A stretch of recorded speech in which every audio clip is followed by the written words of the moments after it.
O primeiro objetivo deste livro não é nem a fé nem a história. Pode ser lido e foi feito para ser lido sem fé. Não vamos presumir nem pressupor nada a respeito de Jesus. O leitor é convidado a olhar com seriedade e honestidade para um homem que viveu na Palestina durante o primeiro século e a tentar enxergá-lo através dos olhos de seus contemporâneos.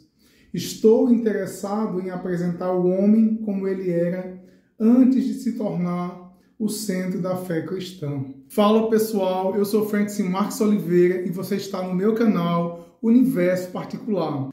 Hoje eu vim aqui para falar sobre a minha melhor leitura de 2024, que foi o livro Jesus Antes do Cristianismo, do teólogo sul-africano Albert Nolan. Pessoal, esse livro aqui é um livrinho curto, poucas páginas, tá? Da editora Paulus, me surpreendeu. Eu não conhecia esse escritor.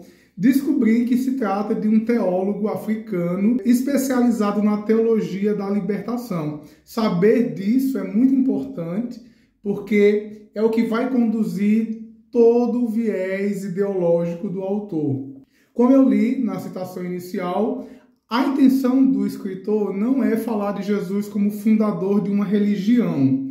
Pelo contrário, ele usa Jesus para falar desse homem, desse líder, dessa pessoa tão proeminente, tão importante na história da humanidade.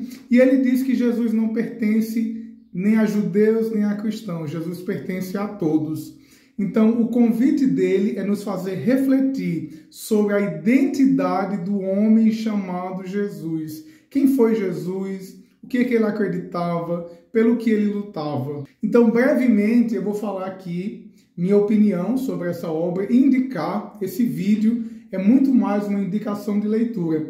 E não importa se você tem fé ou não, se você é religioso, se você é ateu, eu tenho certeza que esse livro tem muito a acrescentar à sua vida. O objetivo do escritor é falar sobre o contexto histórico, político, social, cultural de Jesus no século I. É muito importante ter esse enfoque, porque o escritor vai mostrar que tudo que Jesus fazia e tudo que está registrado nos evangelhos tem essa intencionalidade.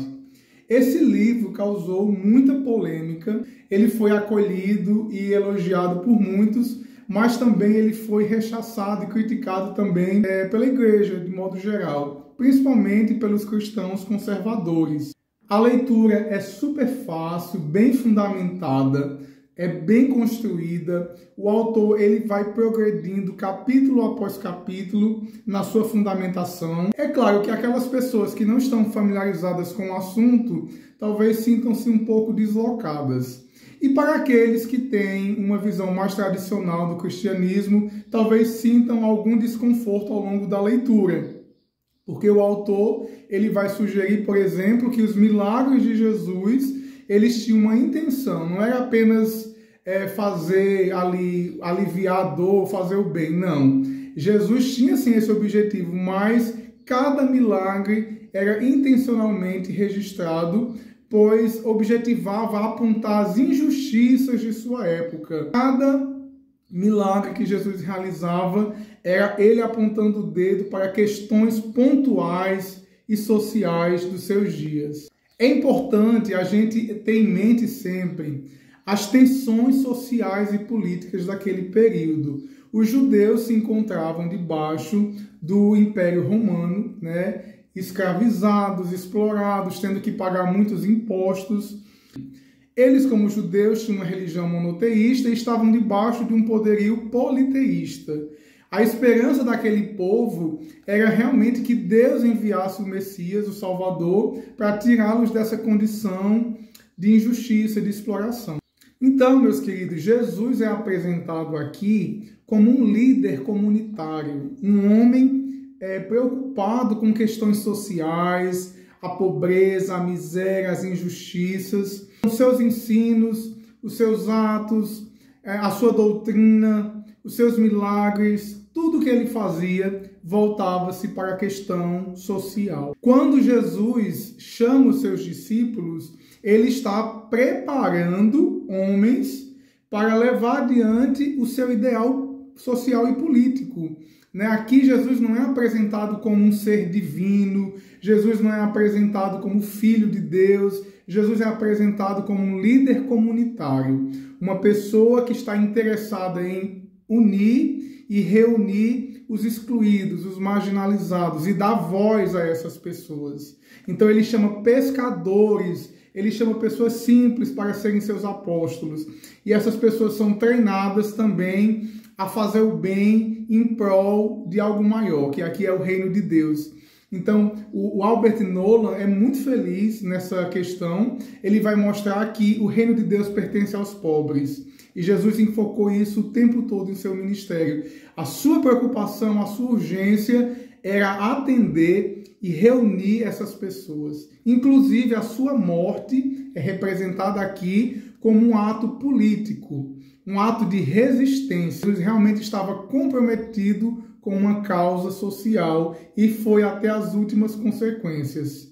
Portanto, a vida comunitária aqui é muito importante. Jesus, quando fala sobre igreja, ele está falando, na verdade, sobre uma vida comunitária, juntar os pares da sociedade, juntar as pessoas para que as suas demandas, que as suas necessidades sejam atendidas e trabalhadas. Isso é, para Jesus, segundo Albert Nolan, a ideia de comunidade, de eclésia, de igreja. O que levou Jesus à cruz e à morte foi essa sua paixão pelas pessoas. Jesus, ele apontou problemas na política, problemas na religião, ele questionou as autoridades religiosas que estavam enriquecendo às custas dessas pessoas que já eram tão oprimidas e que já sofriam tanto. Então, ele sim é apresentado aqui nessa obra como um reformador social. Essa obra aqui, ela traz uma abordagem completamente inovadora acerca de Jesus. Essa obra não está comprometida com o dogma religioso, ela não tenta nos converter à fé cristã, ela não está preocupada em nos convencer das doutrinas. Ao meu ver, Albert Nolan quer nos inspirar a seguir esse modelo de Jesus, esse modelo que se compromete em olhar para as mazelas sociais, as desigualdades, para os problemas que estão aqui na nossa periferia e nós estamos fazendo vista grossa. É claro que para isso tem que ter muita coragem. Você enfrentar as pessoas que estão no poder, que se utilizam do poder para perpetuar o seu poder. Então aqui Jesus, ele é apresentado mais como um homem que nos inspira a agir e se voltar para os mais necessitados. Logo, meus amigos, é um livro que foge completamente da lógica religiosa. A lógica religiosa está mais preocupada com a vida depois da morte. Então, de certa forma, aliena as pessoas desse mundo aqui e agora. Mas Albert Nolan, o tempo todo, ele nos intui, ele nos empurra para essa visão de que não, é aqui e é agora. O cristão, aqueles que são seguidores de Jesus, deveriam se preocupar com esse mundo, com as pessoas que aqui vivem, porque é aqui e é agora o reino de Deus. O escritor, ele está muito mais preocupado com questões históricas, sociais, políticas, do que com questões teológicas. O livro, ele é direto, ele é objetivo, a leitura é fácil, é agradável.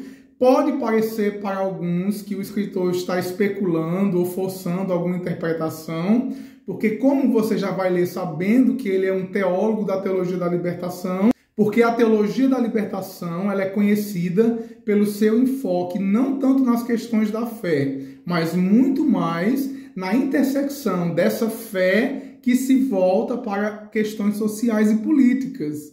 Não tem como eu achar que Deus não se importa com a pobreza, com as pessoas. Se a minha fé não me faz amar as pessoas e cuidar delas, essa é uma fé morta. Então, se você tem interesse em entender um pouco mais do Jesus histórico, desse homem que revolucionou a história, que dividiu a história em antes e depois de Cristo, só que aqui já é mais uma visão religiosa, mas se você, mesmo que não tem nenhum vínculo religioso, que não acredita em Deus, você pode sim encontrar grande desfrute nessa leitura.